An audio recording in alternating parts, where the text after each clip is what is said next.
right, well, good evening, everyone. We will go ahead and call the meeting to order. If you can go ahead, we'll stand up and do the Pledge of Allegiance real quick. Director Evanson, could you kick us off, please? Pledge allegiance to the flag of the United States of America and to the republic for which it stands, one nation, under God, indivisible, with liberty and justice for all. All right, thank you. Okay, we can go ahead and do roll call. Mr. Chavez. Here. Mrs. Evanson. Here. Mrs. Heights. Here. Mr. Jones. Here. Ms. Lima. Here. All right, do I have a motion to approve the agenda for this evening? Motion to approve the agenda? Second. Mr. Mr. Chavez. Chavez. Approved. Mrs. Mrs. Evanson. Evanson. Yes. Mrs. Mrs. Heights. Heights. Yes. Mr. Jones. Mr. Jones. Yes. Ms. Lima. Ms. Lima. All right, well, welcome back, everybody. We do have part of a business session tonight along with our work session, so we will go ahead and start with our work session items. So first up, we have our Central High School and Priority Improvement Project update. So we'll go ahead and have that team come on up. So welcome back. Hope you were probably very busy this summer. Yeah, just a little bit.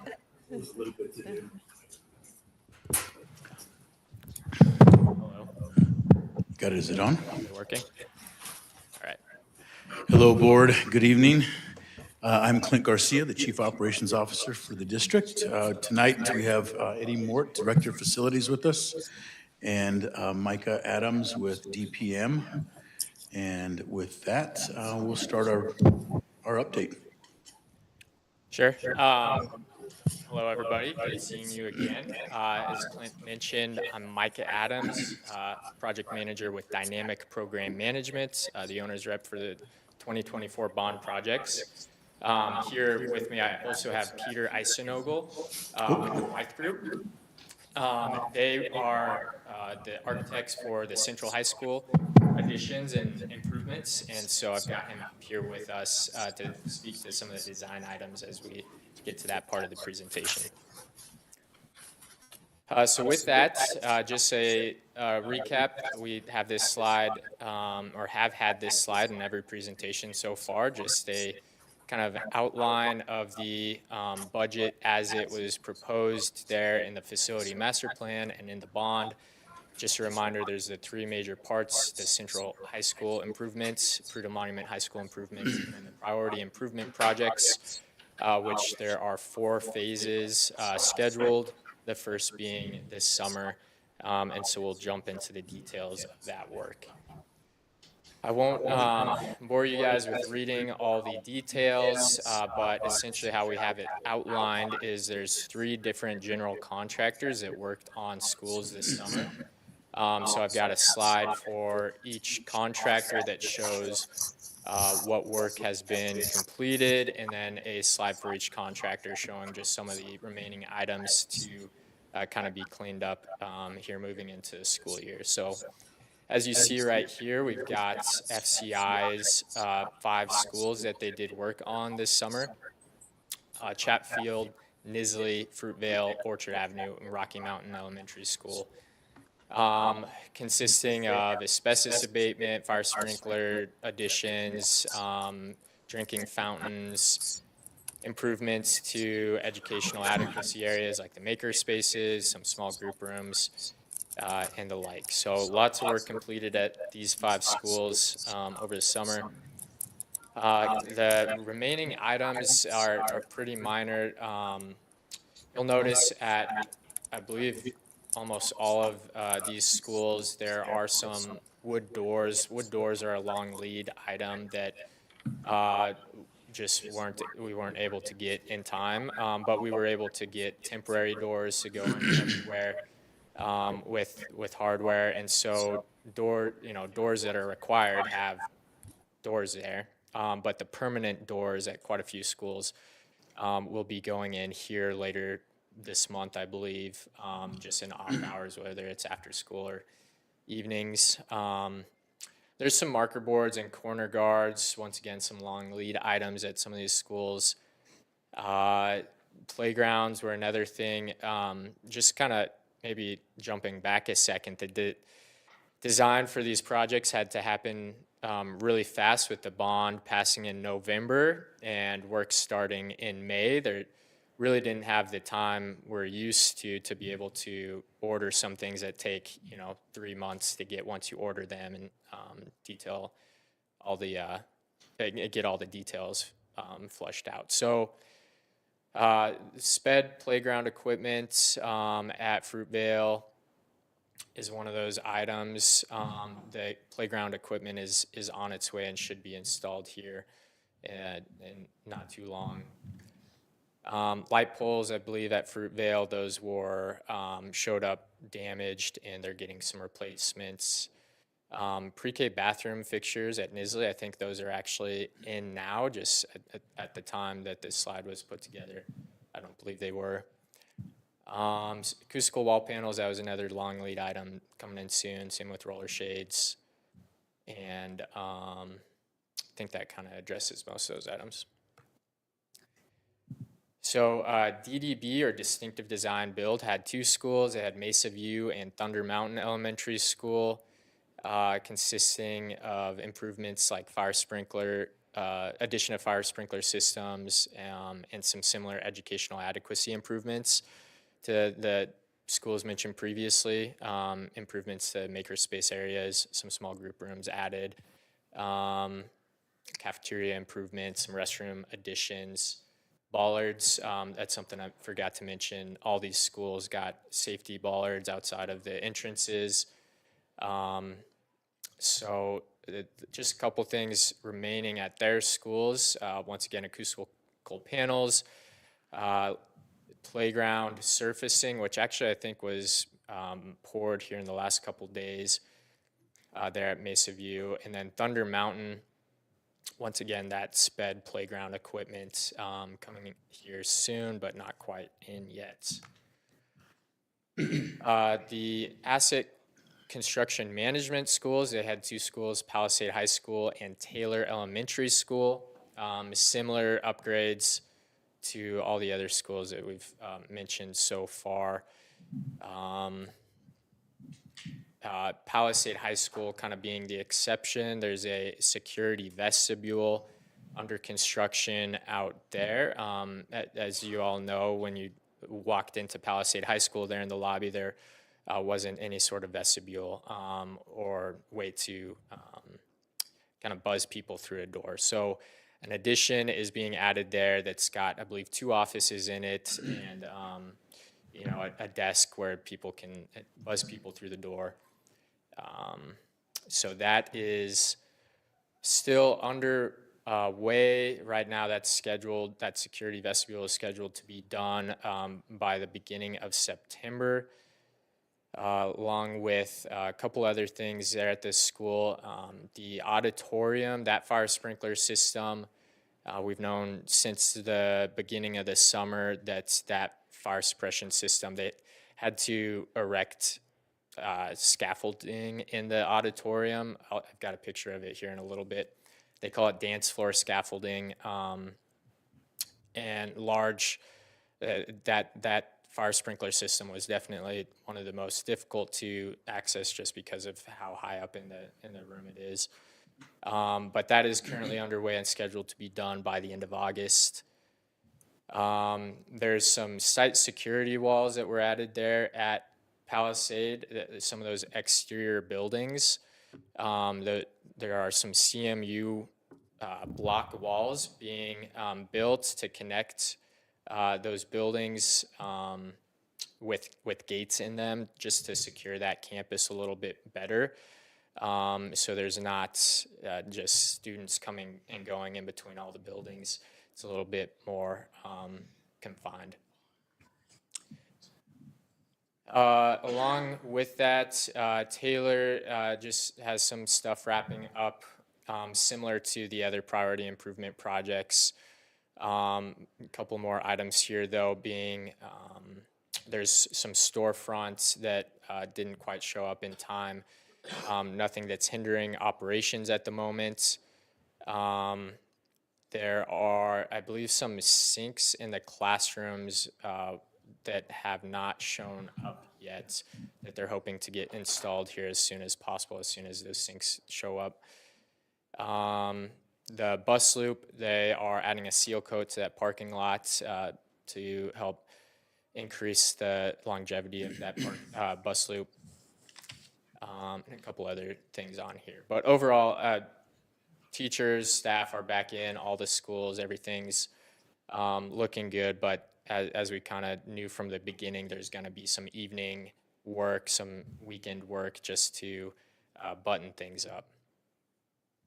If I could, just real quick there. When we took a break before the summer, we talked about all the work that we were doing to get ready for all of that. All of that planning did pay off. You're right, we did. We were able to get all the furniture back into the classrooms and get everything put where it was supposed to be. It was a pretty monumental task, but the teams did very well. Yeah. Definitely a lot to happen over the course of just 8 weeks, and so pretty proud of the contractors and the work they did. But yeah, still a little bit to be done. Got some budget updates here on this slide. Phase 1 total budget about 28.8 million. About 19.3 of those were hard costs, being the general contractors, and close to 4 million of soft costs committed. And so, as you'll see there, about $5 million, I think, under that first phase's budget. I think there was a lot of unknowns heading into the summer between asbestos abatement, opening up ceilings in every school to put new fire suppression systems in there. So no big unforeseen conditions in this phase, which was really nice. And so came in under budget there, with cost to dates through June being 10 million. We're just getting July's pay applications here being the first week of August. And so a lot of work happened in July, so that number will jump up here soon. Can I interrupt you for a minute? Sure. Tell us a little bit just about the degree of surprises that you found or were surprised that you didn't find. Because anytime you rip into something to update or, right, Peter? Peter's over there going, oh, yeah. Yep. There's always so many surprises. It's often much more difficult to do a remodel or updates than it is to build a whole new building.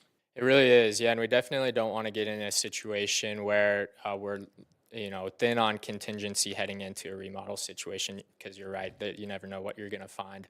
Thankfully, there were some areas where we found some additional asbestos that we weren't quite planning on. We're able to get that taken care of. And then the biggest area that maybe sticks out to me is at Palisade High School. Here in this picture, bottom left, you can see the foundations for some of those security walls that are getting added ran into a lot of utilities, abandoned, existing, some coordinations with existing utilities. That was a big one. Kind of slowed down the construction of those CMU walls. But overall, there weren't, thankfully, many big unknowns that we ran into in this phase. Can you guys think of any others? No, that one's the first one that came to mind. Yeah. So their top left picture, you'll see them erecting the scaffolding there in Palisade High School's auditorium. That's just partially erected. They put a giant dance floor on top of that so that the contractors are working off of something solid as they're installing the fire suppression system up there. Some other miscellaneous pictures of work in progress here. That middle one is at Fruitvale Elementary School. Some breakout rooms that were added. Top right, I believe, is Fruitvale as well. The maker space, no, that's actually Rocky Mountain Elementary School. The maker space there, that area was renovated. And then drinking fountain going in at one of the schools. Top left, that's either Mesa View or Thunder Mountain. New ceilings in there. You can see new fire suppression heads there as well. Bottom left, I believe that is Orchard Avenue, some new furniture in one of the breakout rooms that was installed. Palisade High School, that entry vestibule, work in progress, but you can see that all that ceiling is new. It had been torn out and fire suppression systems put in above it, and ceiling light fixtures came back. And then that far right one is Palisade High School, the security vestibule addition. There just to, on the left side where you see the doors going outside, there will be a window in there that, like most schools, has kind of a pass-through tray and function for an admin person to be on the other side of the window buzzing people through when necessary. And then, like I mentioned, there's 2 offices back behind that wall. So since that work is ongoing as students are in the building, Asset has kind of finished off this side of that wall, and so there won't be any workers in the building, and there's an exterior door that they'll be entering from to finish out the interior of that whole space. And once again, that area should be done here first week of September is what we're being told. And if you haven't been to Orchard Ave, I know we don't have a picture of it up here, but some of the work that was done in that large vestibule that they had, it's worth taking a look at. It really turned out well. Yeah. So phase 2 for priority improvement projects is starting to kick off. So that's for next summer's work. There's, I want to say, is it 11 schools on the list for next summer, plus the admin server room. There's some priority HVAC and roof repairs that are necessary. And so quite a bit of work to start designing. So kickoff meetings were held with principals before summer let out. The design team has started working on design. We're gonna planning on meeting with the principals again here, I believe 2 weeks from now, to kind of confirm what's being heard, prioritize items, and continue moving forward with the design process. There are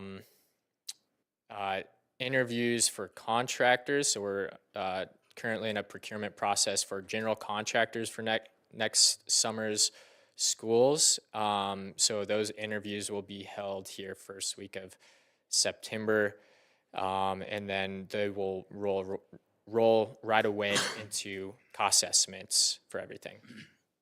Is that your question, Angela? Awesome. Yep. So they'll get started right away on cost estimates, help us start dialing everything in. And we're really happy just having more time. This go around, as I mentioned earlier, is a very expedited timeline for this last summer's projects. So it's nice to have some extra time to really, get some of those long lead items ordered ahead of school being out, so that everything's here ready to go come time for next summer. And you'll notice that Orchard Ave is on there again. There is still a little bit left to do in that project, but it's pretty minimal. We've done a bulk of the work this year. So the original schedule, Orchard Avenue, was not supposed to be on phase 1 schools.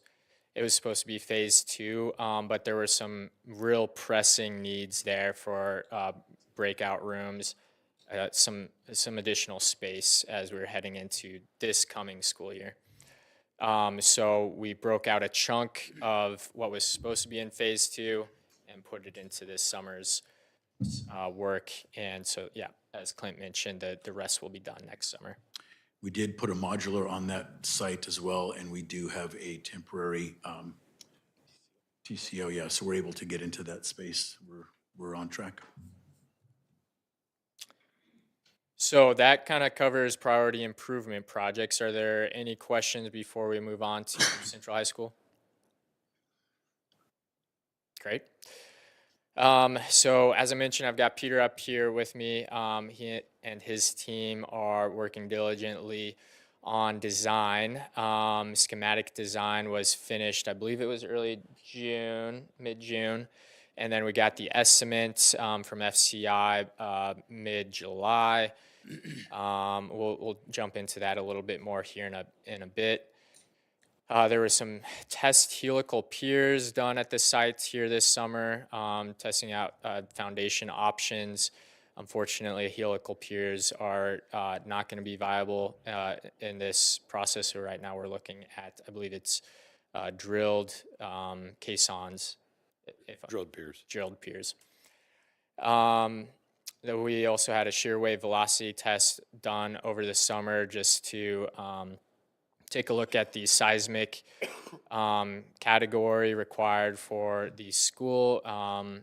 We were able to actually reduce the classification needed for this building, which helps save costs just in the long run, because it gets really expensive to design to those higher seismic category areas. So in progress, the Blythe Group is working diligently on design development, as I mentioned earlier. So we're jumping back into design advisory group meetings here, starting 2 weeks from today, I believe. And along with user group meetings, that whole day will be filled with meetings there at Central High School. We're having weekly OACs and a lot of construction phasing and planning, as you guys will see here on the drawings soon. There's a lot of phasing required with this job, just with combining all these existing buildings. So it's fairly complicated, but FCI is doing a really good job putting a solid plan together. So upcoming, right now we're targeting design document completion mid-October. That's it says mid-October there. I think it's actually mid-November. I think I have that wrong on there. Community open house. So this is scheduled for September 10th, which I believe is the same night as parent-teacher conferences, hosting an open house for the public to come take a look at some of the renderings, ask questions of the design team. So mark your calendars for that. I believe we're working with Callie and her team here soon on some PR for that. I do not at the moment. Do you know the time? I do not know the time. We'll get you that time. And then construction scheduled to begin summer of 2026. So just wanted to do a brief overview of the design. So we received the schematic design package, which this page is taken from. You can see the existing buildings, kind of the layout. This here shows all the different additions done over the years, where they are on the campus. And so here on this slide, you'll be able to see these areas in red are areas that are scheduled to be demolished. Not all up front at the beginning, but that lower middle red area, that's the existing locker rooms and weight room. And then that center red area, that is the south side of what's known as Feder Hall. And then that top left large red area is the 2-story classroom wing. So in order for, let's see, I'll stay here for a second. So in order to build the 2-story classroom addition, those 2 lower red areas will need to be demolished. So those are 2 of the first areas that will be demolished, and we're working with Zeb, the principal out there, to work on plans for where those classrooms will be relocated temporarily, a mix of modulars and finding some use within the existing building. And you can't see it here. I'll actually jump forward to this. This is an updated floor plan. That lower left area is where the new locker rooms, wrestling room, and weight room will be constructed, which is kind of part of it overlaps with the existing admin area. So we're looking at getting a admin modular or 2 out front of the high school, which I know that's, I believe, what was done at Fruita Monument High School at renovations here a couple of years ago when they did the admin addition. And so admin during this kind construction process will be out front in some modulars. But the goal is to get the locker rooms and the weight room, wrestling room constructed as soon as possible, starting there, so that because of the weight room, locker room demolition there on the east side, we can get those areas of the building open back up over on the west side, ready for use before the rest of the building turns over. So there in the center, you can see the new admin areas there bottom right. There will be kind of an entry vestibule lobby area kind of in yellow. It's hard to read as well on the slide, but it's in the packet if you want to take some closer looks, or if you have any questions, feel free to reach out. There's a couple classrooms there on in that main corridor. The library is that larger greenish looking area there down closer to the existing Feder building. Counseling is currently up in the top left. Let's see if you can see my mouse. Yeah. So counseling is currently up here in this area. It's going to be relocated down into this area of the building. Some classrooms put back up here. These, I believe, are some SPED classrooms. You've got, this is the existing wrestling room, and that will be converted into the ROTC space. Some bathrooms added in here. Feder Hall will be renovated into some more SPED classrooms and I think general ed over here. And then upstairs will be primarily science classrooms here over on the left side, and then a lot of general ed classrooms over here on the right side. There will be a teacher's lounge in there and some stairwells along with an elevator at one of those. Got a couple schematic design renderings in here. This is from the southeast corner. You can see that baseball field. That actually, should mention, will need to be offline for, I think it's 2 seasons, as that's where construction access will primarily need to come through. Students will still be operating or, in class there in Feder Hall and what's known as the 300 building over here on the right side of the screen during construction. And so access right now will be to get to Feder Hall, you'll go through the courtyard and in the west end of the building over here. And then part of the work scheduled for next summer will be to do some renovations in there, get it ready, and poke a hole out this side of the building, so then students can access the 300 building from that north side. So since students are going that way to get to class, construction really will have to be accessed off this bus loop over here. So they're gonna need a chunk of this field for their offices or lay down areas, everything like that. And then a lot of the construction will be accessed through this side down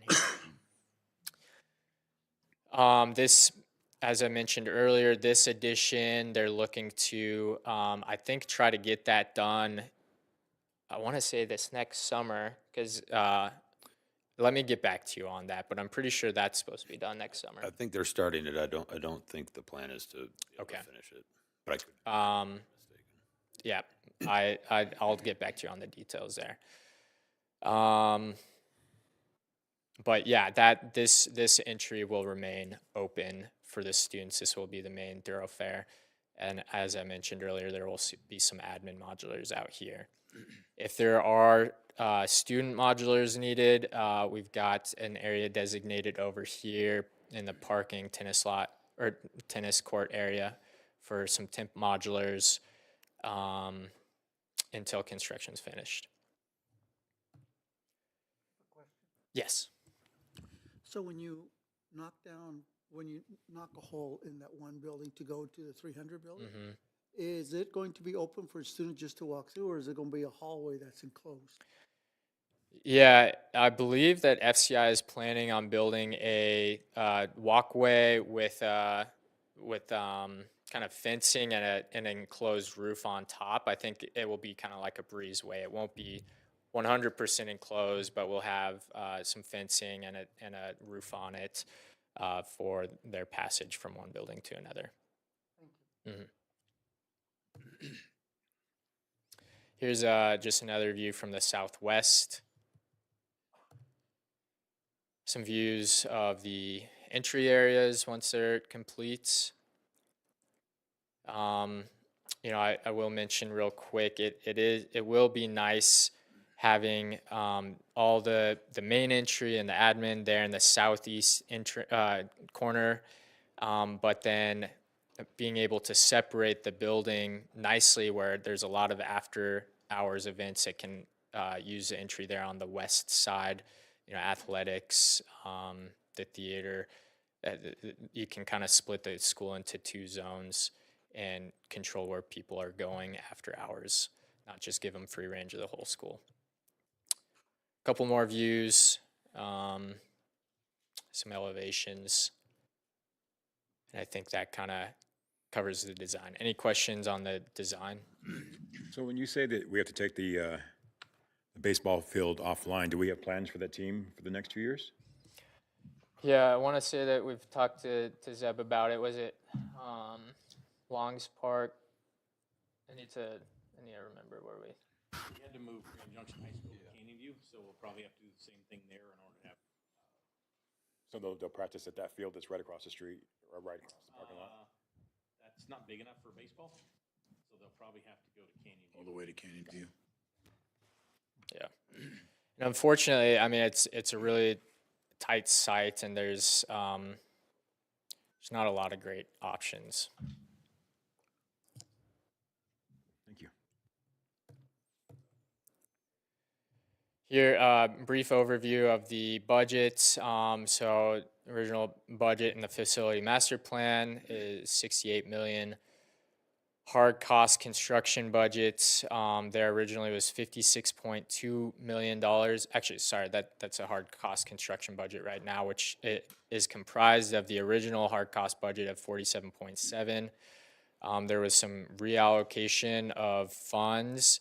There's a lot of savings in the security system buyout.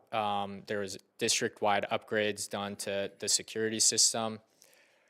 And some pretty good savings found there. And so there's some reallocation of those funds to this project. And then a little bit of contingency use so far to get us to the 56.2 current construction budget. All right, we thought it would be a good idea to also give you an update on where we're at with Gateway.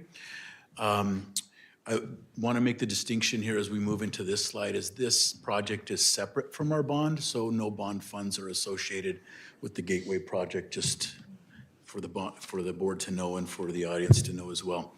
So if you remember back in 2023 when we did our facilities master plan, we took a look at the Gateway campus, and if you remember that building, all of those buildings really got an F on our facilities master plan, and those were due to a couple of things that I've noted here, and this is just a few of them.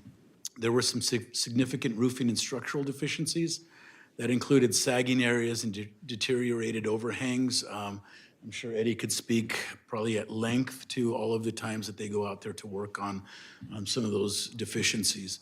There's a complete lack of ADA accessibility, including no elevator between the floors and non-compliant restrooms and hardware.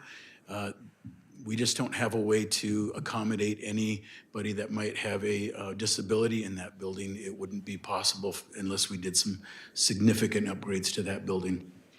Life safety and fire code violations, non-compliant exterior egress stairs in the absence of a fire sprinkler system. As you already know through what we just talked about with the rest of our buildings, we're having to put fire sprinkler systems back into all of our buildings or put them into our buildings.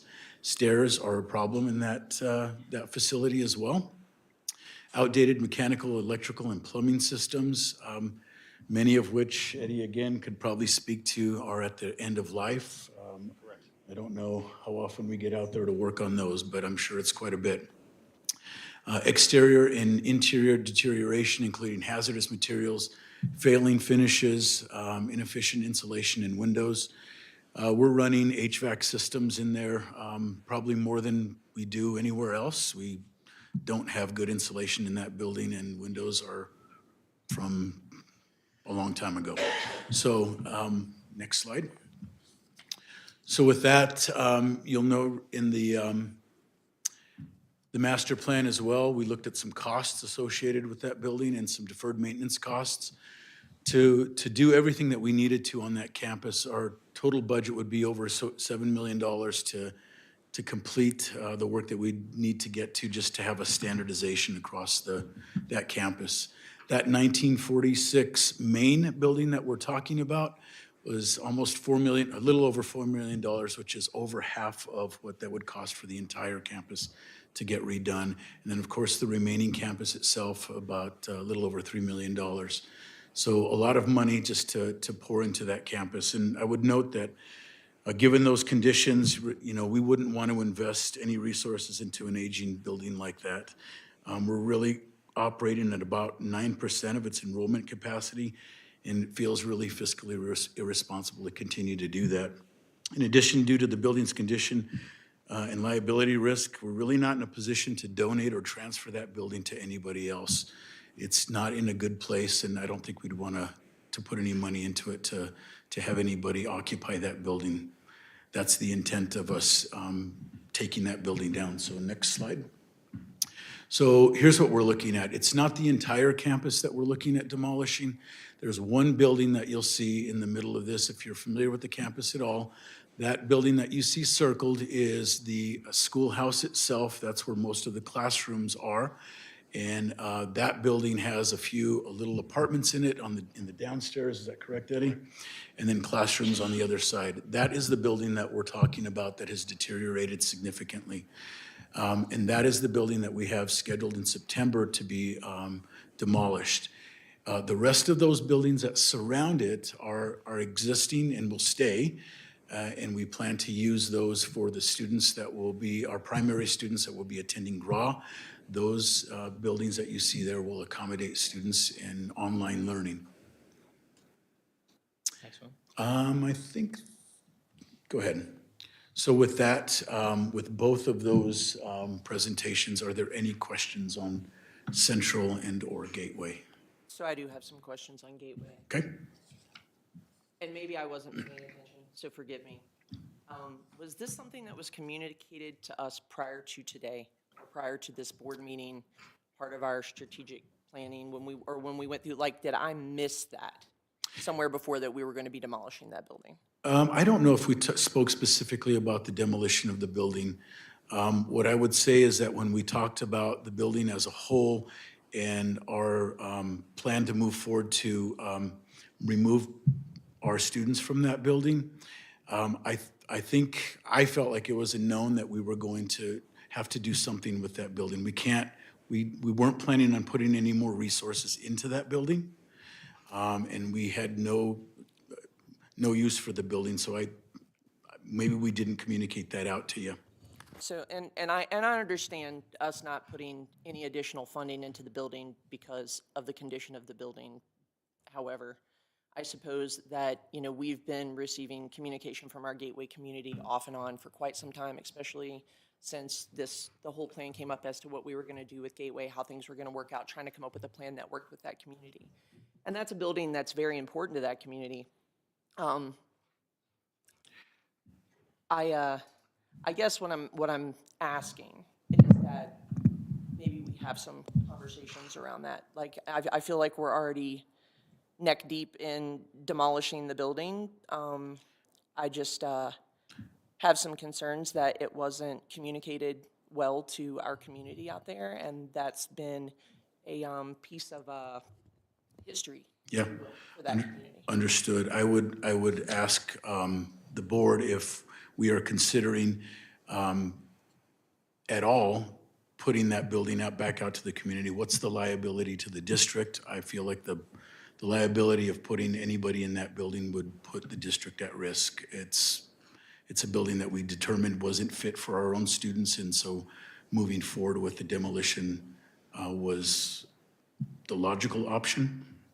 It also was communicated in those meetings with the community. Like, there was never a time where we said, we might keep that building or we might put money into that building. It was clear from those community meetings when we went out there, we're not going to invest money into this building anymore. So, you know, to Clint's point, when you're having a look at the future use of the facility, it doesn't make sense to keep an existing building there that we know we're not going to use, and just to leave it vacant is not going to make sense, and we're not going to put money into it. So, and the condition of that building is bad. I mean, you've been out there. So the plan was to demolish it. If the question is, should we have communicated better with the board, we can do that better Yes, next time. absolutely. But it was clear in all of our meetings out there with the community, we're not going to invest money in that building anymore. It's going to be taken offline. And it, like Clint said, it makes sense. So, but we can do a better job with making sure y'all are kept up to date with when we're having to do a demo of a section of a building or a whole building. And both Eddie and myself have had several communications with community members back and forth, and we've responded with the fact that we are moving forward with the demolition. We've had some requests about what we're going to do with it. There were some asks that they continue to use the building, and again, you know, my answer would be, is it something that the district is willing to do, is put somebody in a building that's... So I'm not necessarily saying that it remain in our possession. However, I was contacted by a community member yesterday afternoon, and I was asked if I knew if the building was being demolished, and I said no, I did not know. Understood. Demolished. So if I didn't know, it's hard for me to think that they would know, Sure, because we seem like the first line of absolutely. So I guess what I'm struggling with right now is that, you know, in that conversation that I had yesterday, the community member said to me that there were 6 people within the community that, after they saw a post on Facebook that right now, as we're sitting in this board meeting, that there's a last tour of the old building, that they're like, wow, like that gave us kind of closure that it's going to be demolished, but we didn't realize that that was happening. You know, there's been, as we say in the Marine Corps, scuttlebutt, you know, rumor going around, but nothing definitive. And so I think we did have a failure of communication on a multitude of levels there, and I think we owe more to them. But I know that there are community members that are pretty upset about it, and they want to have some conversations about it. So I've kind of already given them, I said, you know, this is the gentleman that you need to speak to, so I think that there's some people that might be reaching out to have a conversation with you about it, as that's above my pay grade. Actually, I don't get paid at all, so there's that. And I agree, we could have done a better job communicating with y'all and what we were doing and how we were moving forward, and so, noted.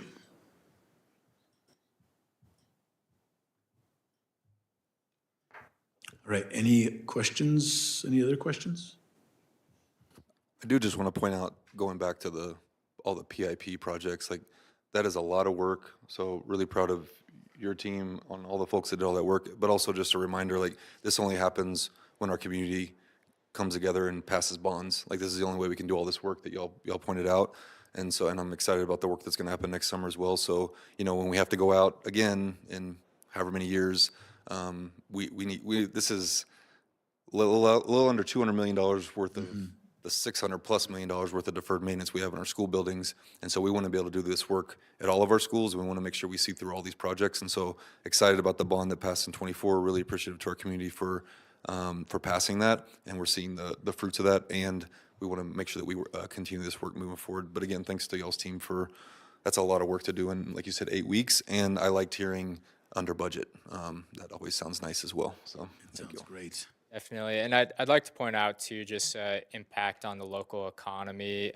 We weren't able to get some numbers together in time for it, but primarily local subcontractors, 100% local general contractors. You know, there a lot of money went into the local economy through these projects. A lot of local people's jobs came from these projects, and so definitely a benefit. Thanks for mentioning that, Micah, because that was a big point made while President Heights and I were campaigning for the Millen Bond last summer, was to make sure that they wanted as much of that to really stay local as possible. And so a lot of extra steps and extra work was taken by the district team and your group and on down the line to make sure that we spread out that work as much as we could, and to some smaller contractors that had come up many times in the community, and that was done as much as possible. So hats off to you guys for really listening to what the community wanted, making sure that that happened and all rolled out that way. Of course. Thank you, guys. Just two things. I'm going to echo Barb's sentiments because I've been getting the same calls, and I too did not know about the demolition and searched emails. So I think we kind of dropped the ball on communication. And then I want to echo Angela's sentiment. So thank you guys for the work that you've done. But I think we'll be funneling some calls your way. That's okay. Send them over. I think we just make sure we keep these communication lines open as we're, especially just as we're probably dealing with buildings throughout the district. These updates are really good for the board.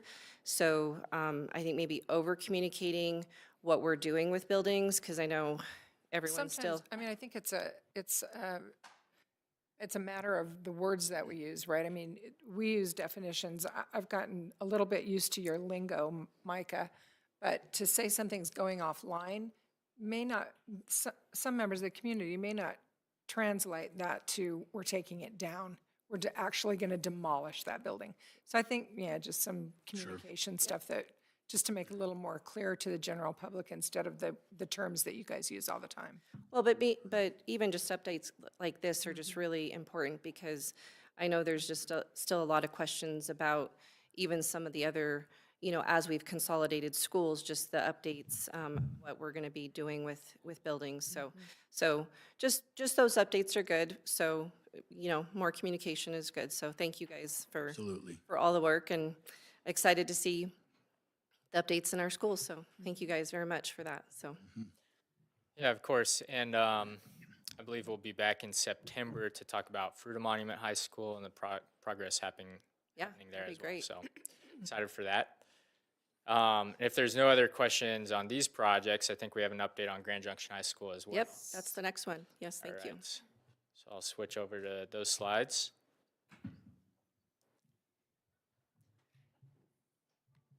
All right. So here it should look pretty encouraging that orange bar is at 100% complete for scheduled construction days. It looks good out there, yeah. So good. A lot of work done over the summer too with getting those sports fields all put together and ready for the coming sports seasons. I think that there was some fungus that hit the grass here a couple weeks ago that they were working hard and diligently to get out, and so that grass is starting to come back to life, but looking a little sad for a minute. There, budget-wise, things are looking good with that total budget of $147.25 million, currently sitting at $146.4 million committed to date.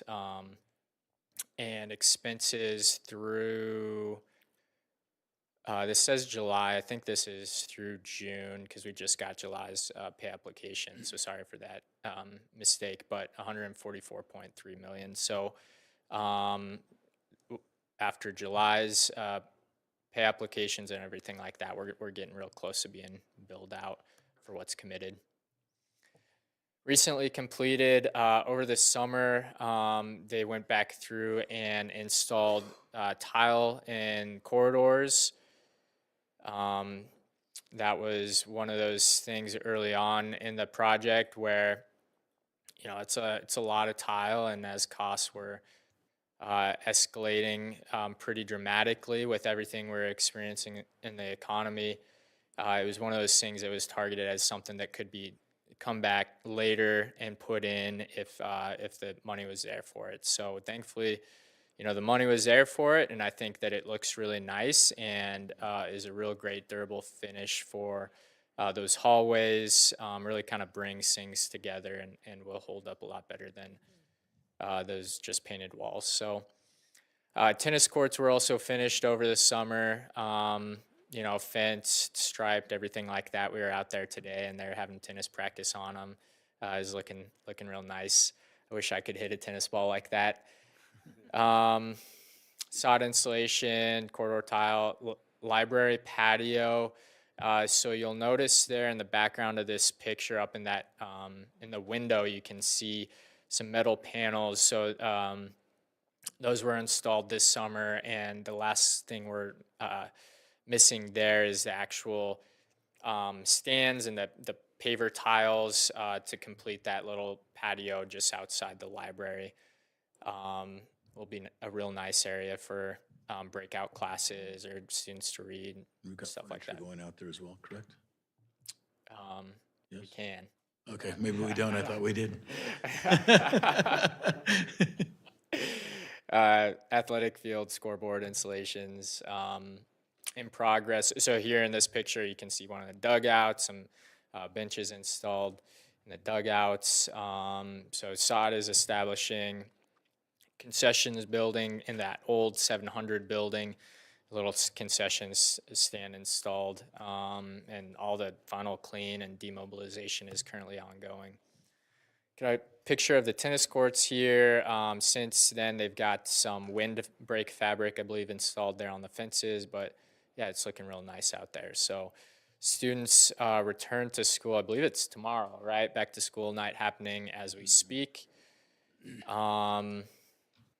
And yeah, athletic events kick off on the new fields. It's a happy day. Unfortunately, I don't have a fun drone video for you guys today. I know, I wish I could have finished on a real dramatic note, but it's a little busy with the priority improvement projects. So, but yeah, you can see some of that tile throughout the corridors. I think it just brings everything together, makes it look real nice. So, any questions on Grand Junction High School? And I know you got to speak at the event. I don't know if you have anything to share about the statue, or not statue, but monument. Yeah. So what, last weekend? Yeah, so. Last weekend, it was only last I weekend. know, sorry, it feels like it's 2 weeks. Yeah. So we had the Elliott family donated the legacy stone for the tennis courts, which was really awesome. So if you go out there, it's kind of right there in that little courtyard area, which was really great to do. And kudos to like Clint and his team and Jory and Angela, really, because with 4 courts, we can't hold a competition. We were trying to aim for 7, but FCI and Blythe was like, we can't quite fit 7, but we could get 6. And then they said we could do competitions with 6. And Micah and everybody, obviously the team got that to work. So that's pretty exciting because I know we've, Canyon View and CMU has been very gracious with us to obviously, coordinate competitions, but now we'll have our own space to be able to hold tennis competitions. And so with the Elliott family and obviously the work of these guys right here in this room, that vision was able to come to completion. And so that was kind of fun to unveil that. It was an So incredible crowd, too. yeah, it was a great We were crowd. all a little bit surprised. That was Yeah. a crowd. Yeah. I think they ran out of sandwiches, and it was a great celebration. Yeah. Everybody was playing, and the band played, and it was a really nice get together for that tennis. Yeah, and for those of you that don't know, the Elliott family's been in the Grand Junction area for a really long time and has a long history of tennis, and so it was really nice of them to be able to, they did raise, $10,000-$12,000 towards the tennis program at Grand Junction High School, and they'll continue to raise some money as people want to put their name on the legacy stone out there, so we'll continue to encourage people to do that, to donate to the tennis program out there, so that was great to do. And then thanks to FCI and everybody for putting those courts together out there. So it was a really neat event, and thanks for the community for coming out. And again, we were still able to do it on time and under budget because we were a little concerned about adding extra courts because we were on track to do that. And I filled Dr. Hill's shoes since he was out of town to be able to give some words. And Jory did a great job and everybody. So it was a really neat event. So it was a great time to have the community come out, and they played some tennis beforehand. And but it was getting a little bit warm that day. So Well, and once again, just for the entire team that worked on the Grand Junction High School build, you know, it seems like yesterday and it seems like 10 years ago that we started on that. And nerves were high. Tension was high, right? I mean, we were in the middle of insane building cost escalations, and every single week we would come in, I think, holding our breath as to what went up that we couldn't order yet. You know, everybody was just waiting to get everything that we could so that we could get the best pricing possible. And so it really was a complete effort on everyone's part to make sure that we did come in on time and under budget on that project.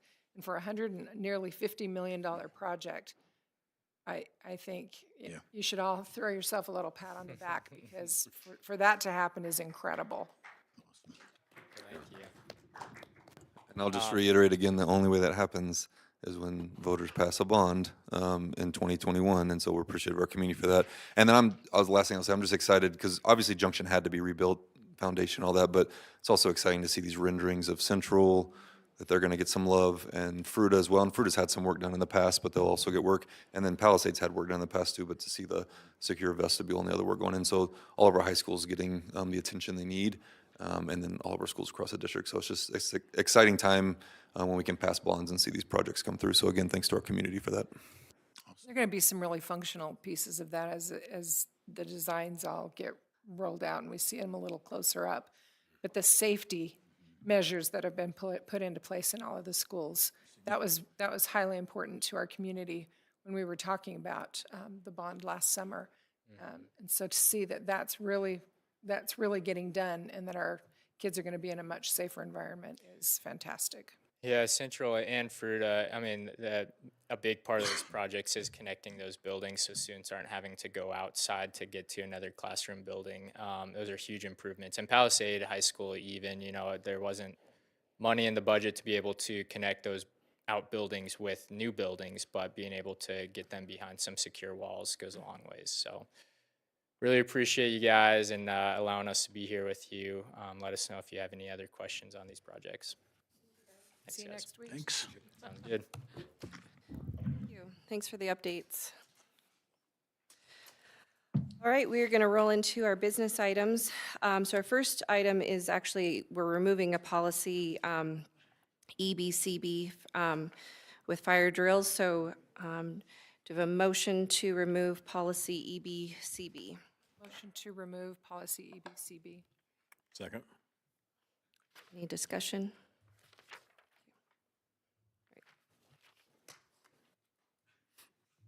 We're just streamlining the policy, so and consolidating these. So, all right, we can go ahead and take the vote. Mr. Chavez, Approved. Mrs. Evanson, Yes. Mrs. Heights, Yes. Mr. Jones, Yes. Ms. Lima. Yes. All right, next up on our agenda, we are approving licensed and administrative personnel. So you guys have a list in your packet of continued hires that we've been making. So do I have a motion to approve the licensed and administrative personnel? Motion to approve the licensed and administrative personnel action. Second. Any discussion? Okay, seeing none, we can vote. Mr. Chavez, Approved. Mrs. Evanson, Yes. Mrs. Heights, Yes. Mr. Jones, Yes. Ms. Lima. Yes. All right, and then third on our business items is the ratification of the Mesa County Valley School District 51 and the Mesa Valley Education Association contract. So do I have a motion for the ratification of the contract? Motion for the ratification of the contract. Second. Any discussion? Okay, seeing none, we can take the vote. Mr. Chavez, Approved. Mrs. Evanson, Yes. Mrs. Heights, Yes. Mr. Jones, Yes. Ms. Lima. Yes. All right. We have no further board business items. Board open discussion. Is there any? Yes. Go right ahead. So first, I wanted to say kudos. I'm not really sure who I should say kudos to on this, but I've gotten some feedback from a lot of staff members that are starting up the year, and they like to see like the policy updates that are in the vector training this year. So I've actually had quite a few people reach out, and they've been telling me that it just makes it easier for them to understand what's been changed and, you know, aware of things that they weren't necessarily before that had been changed. Because, I mean, teachers are busy. You know, they're trying to plan their classrooms and get things ready, and they don't always have the opportunity to see these things or listen to the board meetings or come to the board meetings. So it's given them an opportunity to really have those things in front of them and give them information that they wouldn't otherwise have. So kudos to whomever did that. I have at least two other things I want to chat about. And so a lot of us, when we ran for the Board of Education, we ran on transparency and we ran on commitment to our students, to our parents, to the employees in the district. And I feel like communication, it's important that we're having some of these communications up front and in our board meetings, because then it gives an opportunity for you guys to hear what we're concerned about and to get direct answers. So with that being said, yesterday evening, I got communication from several SPED teachers. There was a training that occurred yesterday with SPED teachers and SPED paras for a class called Introduction to Specialized Classroom Management, the Boys Town Education Model. Now, I'm not certain if this is an education program or if it's a classroom management program, but I know that we currently have Capturing Kids' Hearts that we use to, you know, kind of help with, as we put it, our social emotional learning. And I'm not sure, I think that this is more, the way that I was reading through it, I initially thought that it was a classroom management tool, but then there's some sections in there that, you know, give guidance and assistance when it comes down to like kids that are having issues and then they're going to be in their SPED classroom and they're having to complete some of their general education stuff. So that's when I was looking at it, or is it more of a, what's the word I'm looking for, program, an educational program. So I guess I'm confused on that, and some of the teachers weren't really sure either. And so they reached out to me yesterday and they're like, hey, have you heard about this? And I'm like, nope, no idea. And I'm like, okay, let me try to figure it out. And then I'm like, you know what, like, with all respect, like yesterday was chaotic. I don't have time, I didn't have time to sit down and draft an email and have these conversations. And I think it's important that the teachers know that I hear them and we hear them, and I don't know, and so I'd like to know. Can somebody tell me what this is? Does anybody know? Have you guys heard about it? To me or to the community? Okay, because I think it's important that we're communicating this not just to us, but like our teachers have these questions, and our community has these questions, and how much money are we spending on these things, and when did this come in, and how was it approved, and when was it approved? And so there's all of these things that are just so important, and it's difficult when I can't answer these questions, you know? And so it just feels like there's a lack of transparency with, I don't know, I don't feel like any of us knew about it, so it's a lack of transparency with us and also with our broader community, which is who we serve. So that was something that I definitively need an answer on, and I think our community and our teachers need an answer on it also. Okay. And then I wanted to follow up on the... What was it called again? I'm sorry. What was it is called Boys Town Education Model.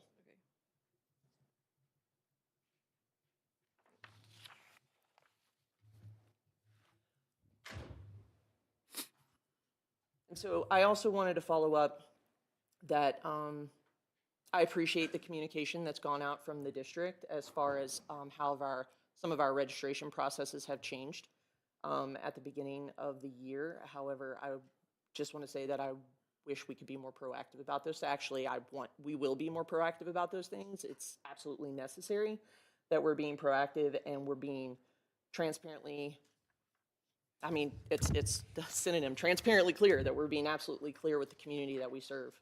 I mean, we're entrusted with their children. And so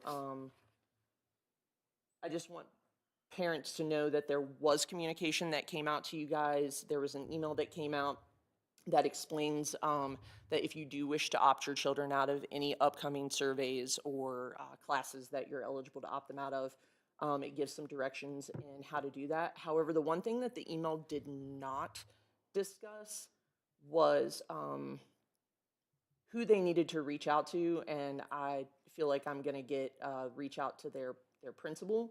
But is there someone in the district that specifically handles that if we have a problem with it besides the schools themselves? The opt-out portion.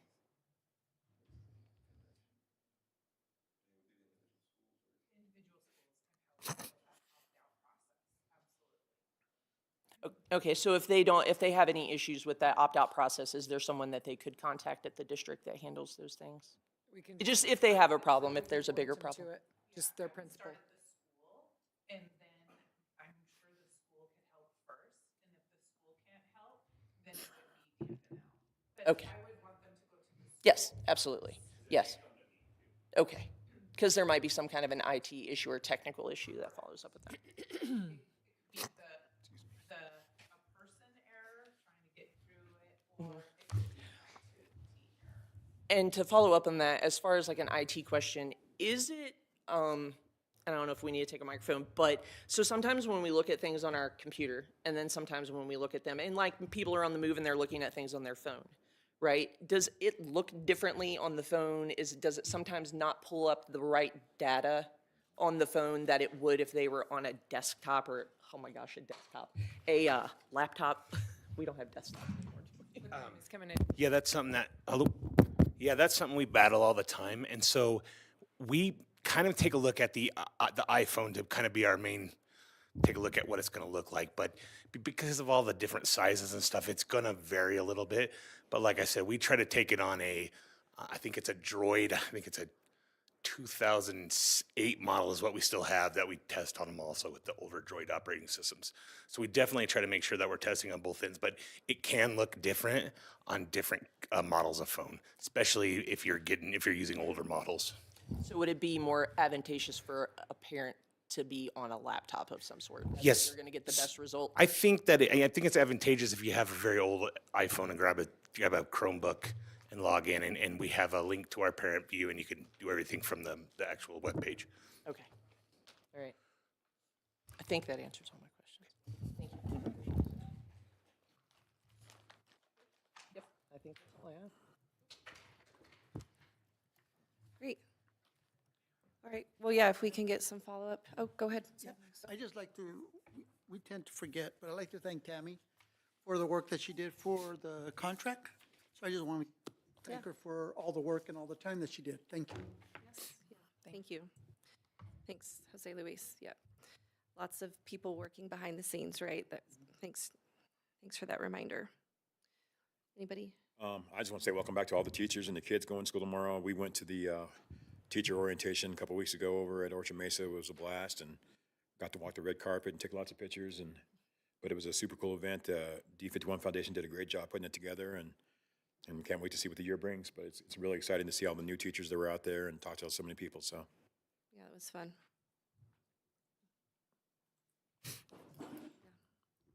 Yeah, we have a lot of new staff, so that's good. A lot of excitement. Any other discussion? All right. Okay. Well, we have our, let's see, next meeting will be the 19th, which will be our first board business meeting. And then we'll be getting into the swing of things. So we'll have we'll set up our board coffees and things as things are moving along. So, all right. Do I have a motion to adjourn? motion to adjourn. All right. Thank you, everybody. Have a good night.